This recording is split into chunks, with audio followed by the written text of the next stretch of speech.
physical locations are incredibly important for Game of Thrones. The characters are defined by the worlds in which they come. We all do love to go to Iceland. It's just beautiful. It's beautiful. Every day that sun comes up, it's a new gift to us, really. No matter how much visual effects may play a part in this, when you have a real location, then what you can imagine becomes more real. So the trick is working out where these playgrounds are going to be.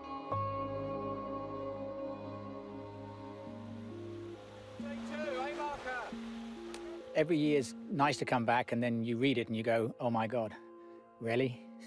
It just gives it a sense of reality, you know? To get that journey, that sense of them trekking across this landscape, we need to come to a landscape like it. We can't paint it in or film it in Belfast.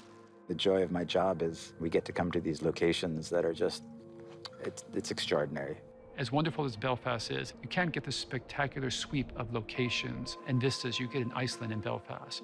You can't get the warm light, the different terrain, and the vegetation that you get in Spain. Spain, I'm everywhere, and it's amazing. Just, it's glorious. It kind of takes your breath away. You never feel like you're in a green screen world when you shoot. You never do. You're always at a real location.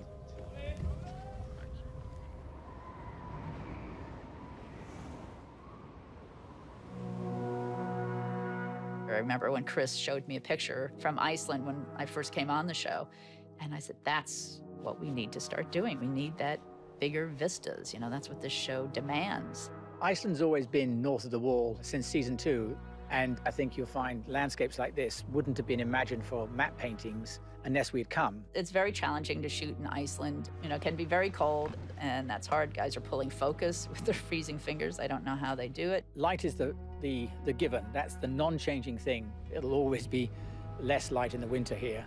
You are on the set and waiting for the sun to rise. Once it rises, you only have about 5 hours to shoot, and so we just haul ass and try to shoot as fast as we can.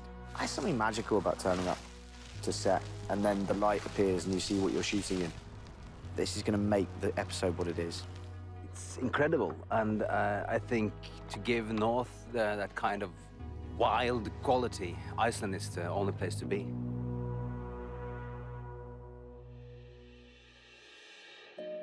When we left Spain last year, we weren't even sure that we were coming back because we weren't sure where the season was going. So it was quite exciting when the outlines came up that actually we were going to have to look for a lot of this stuff in Spain again. The great thing about Spain is that there's so many different looks within one country. It has, you know, from green, lush land like this to Moorish architecture to other traditional architecture that we can get King's Landing here as well. So Spain as a country has a massive diversity of locations.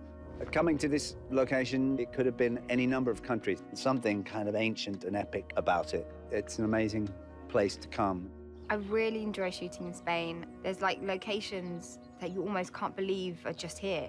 They're so beautiful that you're like, oh, someone built this for the show. And it's not, this is just there. If you believe the worlds in which people are living and we're actually filming, you believe more about the stories and about the characters. It's just such a major factor in why this show has worked. And I'm stunned every time I come onto a new set. And each year we get spoiled and spoiled and spoiled. And I'm very, very, very lucky in what I get to do. And Spain makes it feel like a holiday.